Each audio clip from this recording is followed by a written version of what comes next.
আমার সামনে খুব বেশি মানুষ থাকলে কথা বলতে একটু ভয় লাগে, আর যখন দেখি যে আমার কিউতে আরো এত বড় বড় মানুষরা আছে তখন আরো বেশি ভয় লাগে যে কি ভুলভাল বলে যাব, যে তারপরে এসে তাদের কথা শুনে মনে হবে আমি অনেক ভুল কথা বলে ফেলেছি। কিন্তু যাই হোক, প্রথমত আমি রিমার্ক ফ্যামিলিতে জয়েন করতে পেরে অনেক বেশি খুশি, এবং সত্যি বলতে গেলে অনেক দিন ধরেই রিমার্ক ফ্যামিলিতে আছি, এবং এটার জন্য আমার মনে হয় যে ইমন ভাই একটা থ্যাঙ্কস পায় আমার থেকে সবার আগে।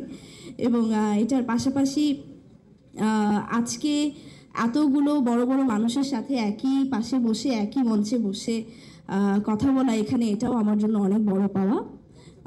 আমি যদি খুব সহজ ভাষায় বলি যে রিমার্ক আপনজন এই কথাটা আসলে আমার কাছে কি, আসলে ব্যাক স্টেজে যখন আমরা গল্প করছিলাম, আমি মিম আপু পূজা আমরা যখন গল্প করছিলাম তখন আমরা ডিসকাস করছিলাম যে আসলে আমাদের আপনজন কারা কিংবা কে। তো আমার যেহেতু এই ইন্ডাস্ট্রিতে অনেক বছর, তো আমি আসলে দেখি ইন্ডাস্ট্রির প্রত্যেকটা মানুষই আমার আপনজন, প্রত্যেকটা মানুষই আসলে আমার সুখে দুঃখে এত আমার পাশে থেকেছে সবসময় এবং এখনো থাকে। আর সবচেয়ে বড় কথা আমার মনে হয় খারাপ সময় যারা খুব বেশি পাশে থাকে তারা আসলে আমাদের আসল আপনজন, এবং এই ইন্ডাস্ট্রির প্রত্যেকটা মানুষ আমাকে খারাপ সময় অনেক বেশি সাপোর্ট দিয়েছে।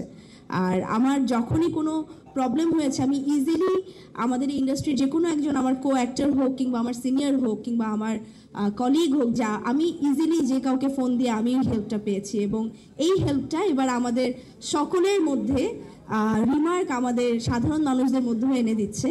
এবং আমার মনে হয় এটা প্রথম কোনো কোম্পানি রিমার্ক যে কিনা রিমার্ক আপনজন নামের এরকম একটা উদ্যোগ শুরু করেছে, এবং আমি সেই উদ্যোগের শুরুতে আজকে থাকতে পেরে অনেক বেশি খুশি। এবং আমি আশা করছি যে আমরা খুব ইজিলি আমাদের আপনজনদের কাছে এবার পৌঁছে যাব। এবার সাধারণ দর্শক এবং সাধারণ মানুষ রিমার্কের সাথে সাথে আমাদেরও অনেক আপনজন হয়ে উঠবে। Thank you so much.